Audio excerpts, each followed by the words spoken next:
Today I'm going to show you how to make onion bread in your bread machine. Today I'm going to show you how to make onion bread in your bread machine. The ingredients are going to be measured for a 1.5 pound loaf. If you want to make a bigger or smaller, you can adjust the measurements accordingly.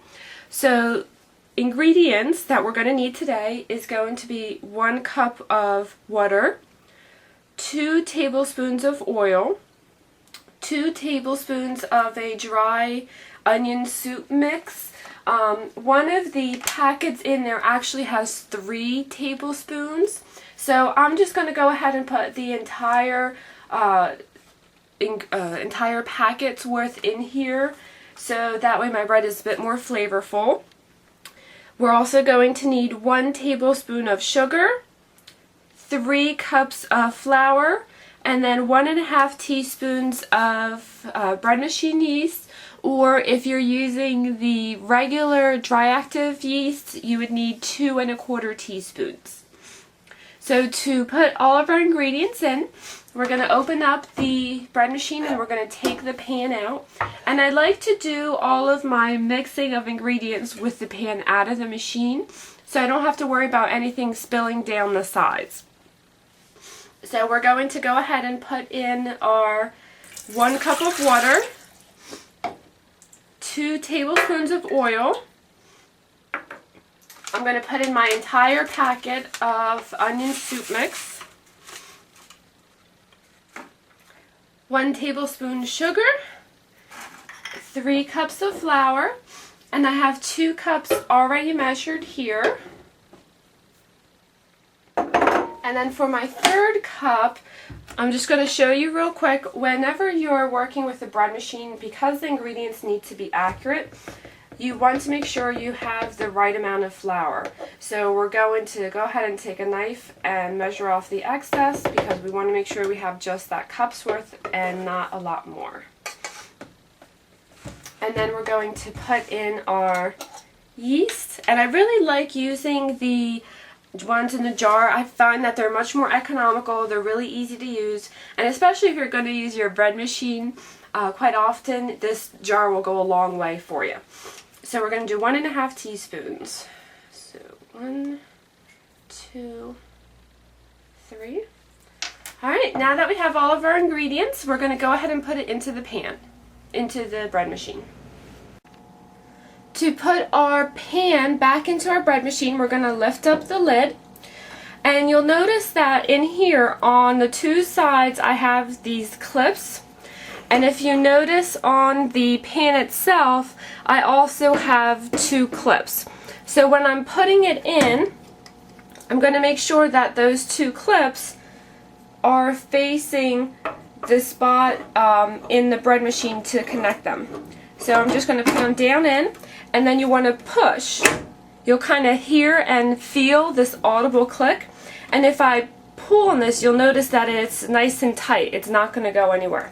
You want to make sure you put the holder down, the handle, so it doesn't get in the way, and then we're going to close the lid and we're going to go to our display. Now that we have our bread pan within the bread machine, we're going to go ahead and turn it on.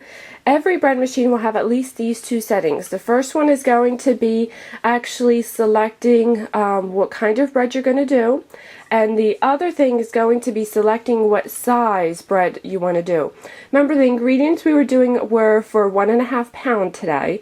Again, you can adjust the ingredients depending on what size you want to do it, but you don't want to exceed the capacity of your bread machine. Like mine is 2 pounds is the biggest I can do, so I don't want to try to put 3 pounds worth of ingredients in here, because then it's going to overflow and you'll have problems. So we're going to go ahead, and my menu button here is going to, I'm going to hit until it says number 1 so that I can select just the basic bread. Mine also has the option of color, so whether I want a light, medium, or dark crust, I'm going to select a medium. And then the loaf is going to be the loaf size, so again it's going to be 1.5 pounds. Once that's selected, we're going to go ahead and hit start. You'll actually hear the bread machine starting, and if you open up the lid, you'll notice the knife that's inside has started mixing, so it's starting to mix our ingredients.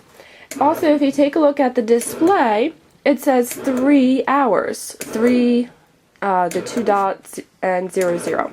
So the entire process from start to finish with the bread machine, mixing it, kneading it, letting it rise, baking it, it's going to take 3 hours. So you don't want to do this like 10 minutes before you're going to leave. The bread machine does have a kind of a warming cycle where at the very end it will usually warm your bread for a little bit after it's done baking. But if you leave it in for hours, it's going to kind of harden, and then it's going to be hard to get out. So try to leave yourself enough time depending on what the bread that you're doing calls for. So right now we're just going to let it sit, and we're going to check back on it in a few minutes. You'll notice after a few rotations the machine starts to speed up and it has that quicker whirling. You want to, once it looks like it's mixed most of the ingredients, we want to take a quick look at it to see the consistency of our dough. When you're looking at it, you can actually touch it, and if it feels kind of springy, then you're okay. If it feels like it's really dry, or if it's too sticky, then this is when we need to add a little bit of water or flour. If it's sticky, then we need to add a little bit more flour. When you're adding flour, you just want to do 1 tablespoon at a time. So if it felt sticky, put in 1 tablespoon, let it mix for a couple more minutes, and then check back on it again. If it still feels sticky, then you want to go ahead and add another tablespoon. But we want to do it a little bit at a time just to make sure that we don't overflour it. If it felt too dry, like there's really no springiness to it, and it kind of like almost sticks to your, not sticks to your finger, but you have like flour on your finger, then it's not moist enough. So we need to add water. In which case, again, add 1 tablespoon of water. Let it go ahead and spin for a couple more minutes and mix it in and see how that looks. If it still feels like it's too powdery, then again, just add another tablespoon of water. But again, we want to do it a little bit at a time so that the dough has enough time to absorb either our flour or our water without becoming overly sticky or too watered down. Actually, this dough is looking pretty good. You can see that there really isn't a lot of extra ingredients all the way down at the bottom. Pretty much everything is staying in the center in my dough, and when I touch it, it actually feels pretty springy. So when I put my finger into it, it kind of leaves a little bit of a dent, but it's not sticky. I don't have any residue on my fingers. It's not powdery. I don't have any flour on my fingers either. So this to me actually looks pretty good. Now this is not a step that you want to skip. You do want to take a look at this, because if you don't catch it now, at the very end, your dough or your bread isn't going to be very good. So it's much more easier to catch it at the beginning. So to me this looks pretty good. So at this point I'm basically done. I'm going to go ahead and put the lid back on, and I'm going to wait until the machine beeps at me to tell me it's done. Once it finishes spinning, it's going to do that a little bit more. Then it's going to sit for a while so the dough can rise a bit.